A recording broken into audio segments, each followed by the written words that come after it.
चैत्र महीना सबसे खास चैत महीना माँ शीतला का है। शीतला माँ तो किसी भी महीना में आती जाती रहती है, लेकिन हल्के आती है हल्के उनकी नियम हो जाता है और वो खुशी से चली जाती है। जो लोग उनके नियम नहीं करते हैं उन्हीं का ज्यादा तकलीफ देती है। शीतला माँ का यही अनुरोध है कि जब मैं घर में आऊं तो किसी को घर में बैठने को मत बोलो, किसी को भिक्षा मत दो, किसी को आग मत दो, छवक लगाकर खाना मत खाओ, हल्दी तेल मत खाओ, नया कपड़ा मत पहनो। ये सब माँ को पसंद नहीं है। एक घर में माँ शीतला का प्रकोप हुआ था, लेकिन उस घर के आदमी नियम पालन नहीं करते थे। वो छवक लगाकर दाल सब्जी बनाया करते थे, वो गरम गरम खाना खाते, वो तेल मसाला खाते, नए नए कपड़ा पहनते। उसलिए माँ शीतला बहुत क्रोधित हो गई। उनकी बिस्तर भी गंदा था, उनकी बिस्तर पर नीम पाता नहीं था। माँ तो और बेसी क्रोधित हो गई कि जब मैं आई हूँ तो ये लोग नहीं बिस्तर साफ रखते हैं, नहीं नीम के पाता रखते हैं, और ये लोग तो मजे से लाल पियर खाना खाते हैं। उनकी बेटा को जो छोटे छोटे फोड़ा था वो बहुत बड़ा बड़ा फोड़ा हो जाता है, और उसमें जलन पूरन माँ शीतला दे देती है कि जैसे वो लोग हमको शांति नहीं रखते हैं वैसे ही उनकी बच्चा शांति नहीं रहेगा। जैसे जैसे वो लोग मुझे जलाएंगे वैसे वैसे उनकी बच्चा तड़पेंगे, जलन पूरन से तड़पेंगे।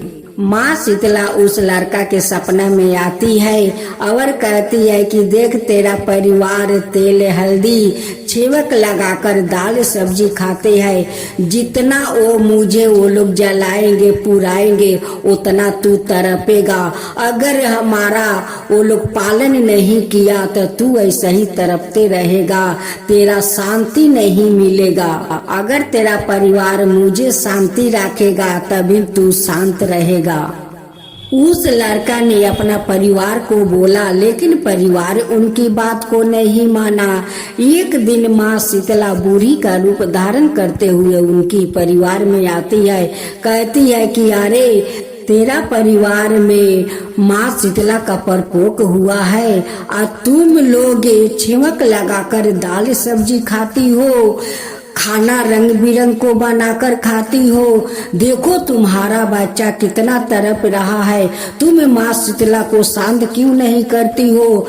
तुम सांझे और सुबह उठ कर जल को छाक दो और उनकी बिछौना पर नीम के पाता डालो, नीम के पाता से पंखा डोलावो, उनकी बिस्तर साफ रखो, तभी तो माँ शीतला शांत रहेगी तो तुम्हारा बच्चा भी शांत रहेगा।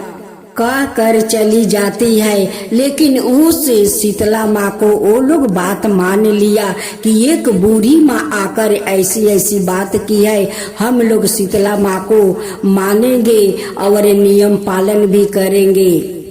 उनकी बेटा कहते हैं कि माँ कोई मुझे भजन सुनाओ या कथा सुनाओ ताकि मुझे नींद आ जाए। माँ तुम माता को भजन सुना दो या कथा सुना दो कि सुनते सुनते मेरा नींद आ जाए।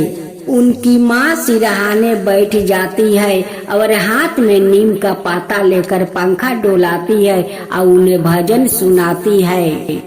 निमिया की डाल मैया लागा वाली झूलू हवा की झूली झूली मैया मोरी गावाली ताकि झूली झूली झूलता झूलत मैया के लागल पिया सिया की चाली बाईली मौला होरिया दुआ राकी चाली बाईली एक को संगलनी मैया तू सारा को संगाईली ती सारा होसा भेटैले मौला होरी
जुरवैलू मालिन पानिया पिया के तू हमारा के, वैसे तोहर दियावा जुरा साकी ओई सही, तोहर पतोहिया जुरा साकी ओई सही, तोहर परिवारवा जुरा साकी ओई सही। उनकी बेटा कहने लगे कि माँ तुम भजन गाती हो तो मेरा मन को बहुत शांति मिलता है, मेरा शरीर को जलन भी ठंड हो जाता है माँ।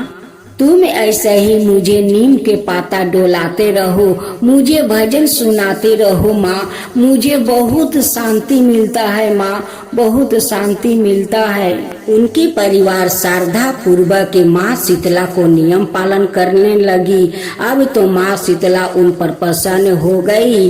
उनकी घर का सारा बर बीमारी और दुख दलिदरता सब लेकर माँ शीतला चली गई। ये माँ शीतला जैसे उस परिवार में आप आकर सारे दुख दलिदरता और बर बीमारी लेकर चली गई, सुख सुविधा दे दी, वैसा ही सबका ऊपर कृपा करना। हे माँ शीतला सबका ऊपर कृपा करना। माँ शीतला की जय हो, माँ शीतला की जय हो।